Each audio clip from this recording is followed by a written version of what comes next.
Boury on the road, in the Verdon Gorge, France. Part 1. Hello and welcome to the Boury on the Road channel.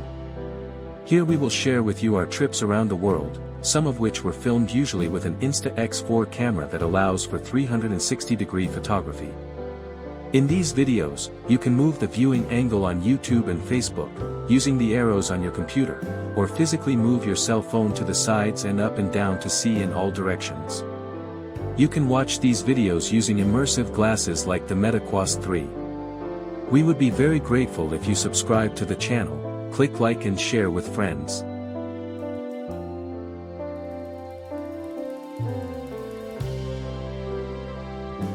In a world that moves at breakneck speed, where technology rules and millions of people live in big cities, there are still places where time flows differently. Places where the rocks tell stories of millions of years, and the water sings ancient songs.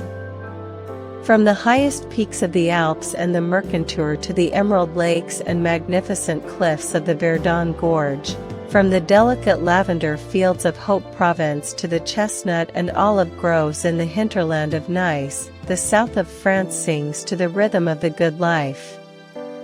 In the heart of Provence, in the south of France, the river Verdon flows. Its turquoise waters and the deep canyon it has carved together create one of the hidden gems of Europe. The Verdon Gorge is protected by its rugged and breathtaking surroundings, which are revealed along the chain of nearby villages. It is the second deepest canyon in Europe and certainly one of the most beloved by travelers. In the spring of 2025, we set off on a journey that revealed to us not only one of the most spectacular canyons in Europe, but also the fascinating story of man and nature, tradition and innovation, adventure and tranquility. It is a story of a place that teaches us what it means to live.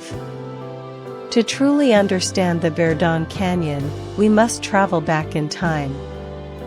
A journey 250 million years, to a world where the Earth looked completely different from what we know today. The Verdon Canyon was formed 250 million years ago, when where we are sailing today was a deep tropical sea.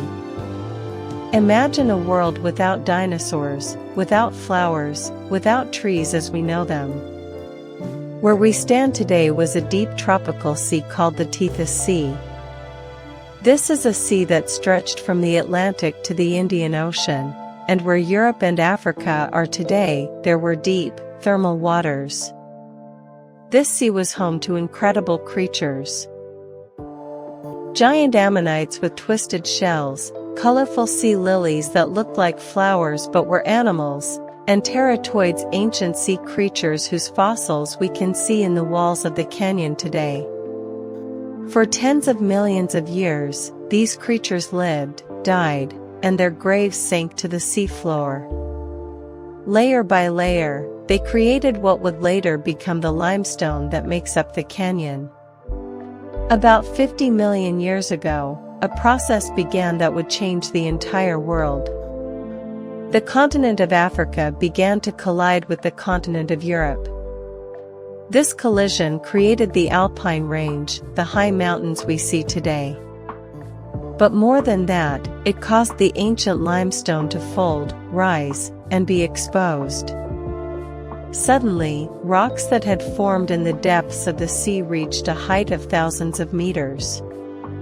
Thus the ancient sea left behind thick layers of limestone deposits that create the incredible walls we see today. Then the area was covered again by water. About 2 million years ago, the Earth entered an ice age. The water froze and turned into giant glaciers that stretched for thousands of kilometers. About 50 million years ago, a process began that would change the entire world. The continent of Africa began to collide with the continent of Europe. This collision created the Alpine Range, the high mountains we see today. But more than that, it caused the ancient limestone to fold, rise, and be exposed.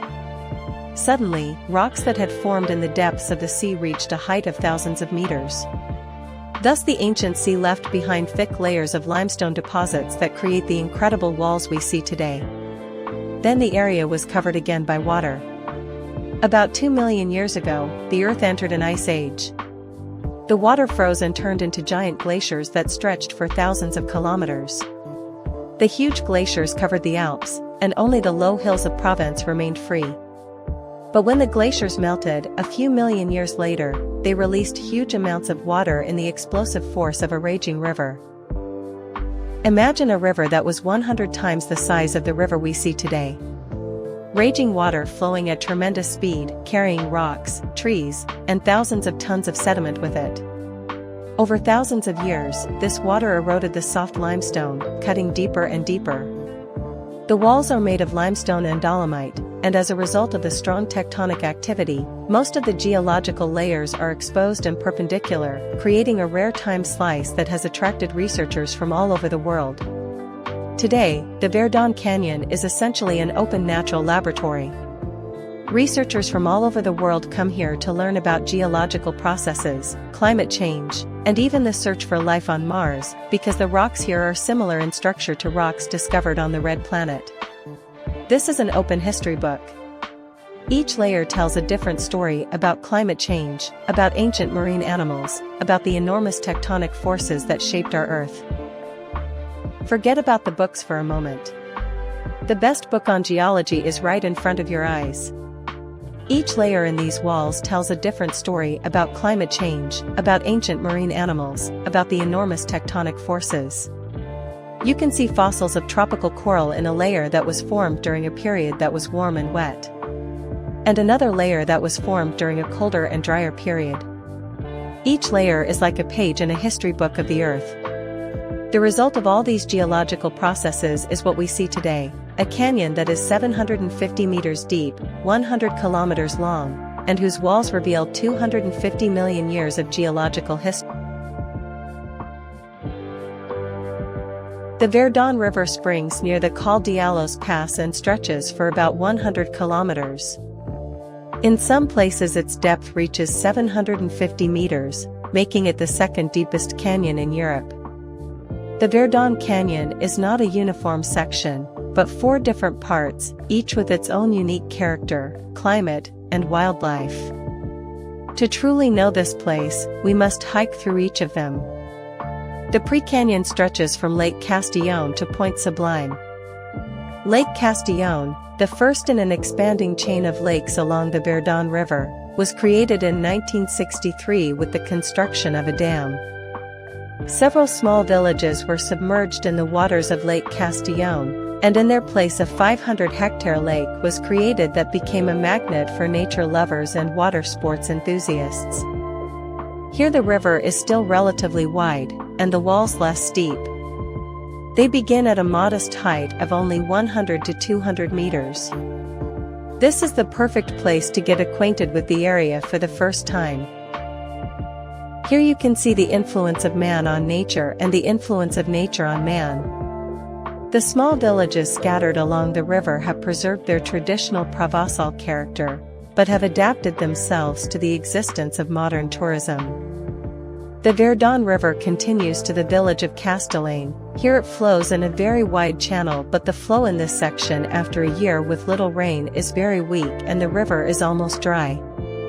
Above the village stands the chapel of Notre Dame du Roc, overlooking the village from the heights of the hill at 184 meters. The chapel itself tells a fascinating story of faith, war, and hope.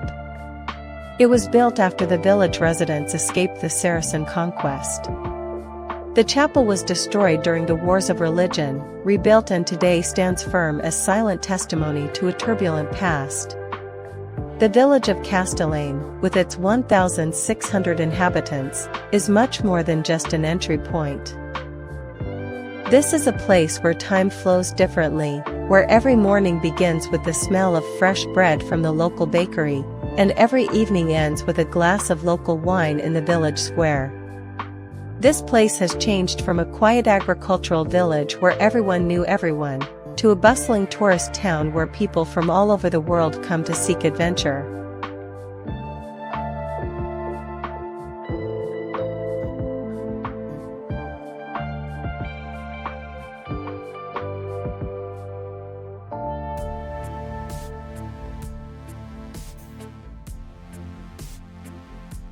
After leaving the town of Castellane, the Verdon River continues for several kilometers in a calm manner. The second part of the river stretches from the Couloir Samson corridor, to Lac de Sainte Croix, Lake St. Croix. This is the Grand Canyon.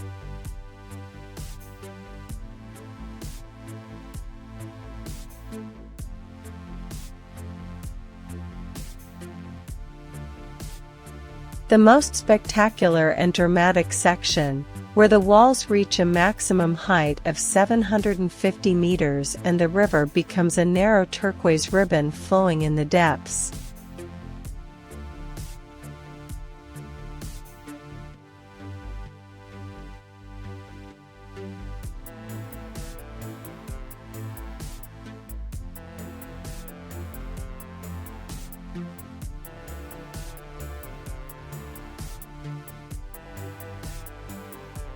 The transition to Lake St. Croix is like moving from a children's book to an epic.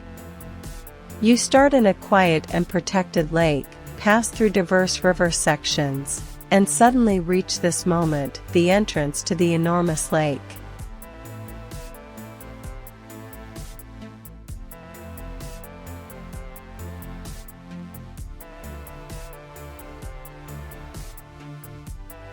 The third part of the Verdon and the section where we kayaked is Canyon du Boudrenard. It begins below the St. Croix Dam and crosses the Three Lakes region to the Quinson Dam. This is the most peaceful and soothing section, where the landscape becomes a pastoral of clear waters, gentle hills, and picturesque villages. Here you can understand why the French love to talk about l'art de vivre, the art of living. The pace here is slower, the people more relaxed, and nature seems to adapt itself to human presence. The final part of the Verdon River is the Lower Canyon, continuing from Lake Quinson to Lake Esperon. This is the most peaceful and hidden section, where the river flows serenely through rural landscape that has barely changed for hundreds of years. Here you meet the simple truth of life in Provence. Ancient olive groves, natural stone houses, and silence so deep you can hear the ants marching on the leaves. The Verdon mountain valleys offer open spaces for a wide range of activities. This is not just scenery, it's a giant playground for anyone who loves being outdoors. Ideal both for gentle living and extreme sensations. Here, your mind meets nature, your body meets wellness, and your soul meets something greater than all of you. As mentioned, our sea voyage begins in the third part of the Verdon River, at Lake Montpezat, Lac de Montpezat, a point reached by few regular tourists. This is a small and intimate lake, surrounded by gentle hills and Mediterranean vegetation that changes with each season. At Lake Montpezat, in a more intimate and quiet environment than the large lakes, there is a special place that bridges between dream and reality. Aquatitude. A family water base operating since 2004 under the motto, "Get excited about nature, live adventure." Here the waters are calm, there are no strong currents, no frightening walls. You can learn how to hold a paddle, how to navigate a kayak, how to read the water, and most importantly, how to feel safe. From the variety of activities at the place we chose to paddle and canoe kayak around us, families with small children sailed in pedal boats, and alongside them groups of teenagers in rafting boats, who were more occupied with splashing water than with rowing. On the slopes grows typical Mediterranean vegetation, wild figs, oak trees, and above all, the fragrant Provençal lavender. Eagles fly between the walls, searching for nesting places in the rocks. The Verdon Canyon teaches us something about patience. About the power of water to shape the world. About the beauty created when nature takes the time it needs. In spring, the hills are covered with wild hazel and golden mimosa blooms. In summer, the almond and oak trees provide pleasant shade for hikers. In autumn, the colors turn into an emission of gold and red. And in winter, the silence is so deep you can hear every raindrop touching the water.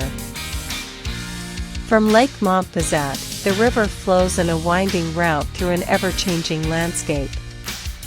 But this beauty comes with responsibility. This area, protected by its rugged environment, faces new challenges. Climate changes affect water levels in the lakes, increasing tourism threatens natural tranquility, and urban development pressures the boundaries. But there is also hope. Local authorities, in cooperation with ecological organizations, work to preserve this delicate balance. Sustainable tourism projects, environmental education, and preservation of local traditions, all part of an effort to pass this magic to future generations. This place teaches us about patience, how millions of years of slow and persistent work can create such a wonder. About the power of water to shape not just landscapes, but also lives and cultures. And about the beauty created when nature takes the time it needs. This is an exceptional geographical site that offers every visitor. Whether a scientist coming to study geological layers, an athlete seeking the ultimate challenge, a family wanting to connect with nature, or simply a nature lover seeking inspiration and unforgettable experience,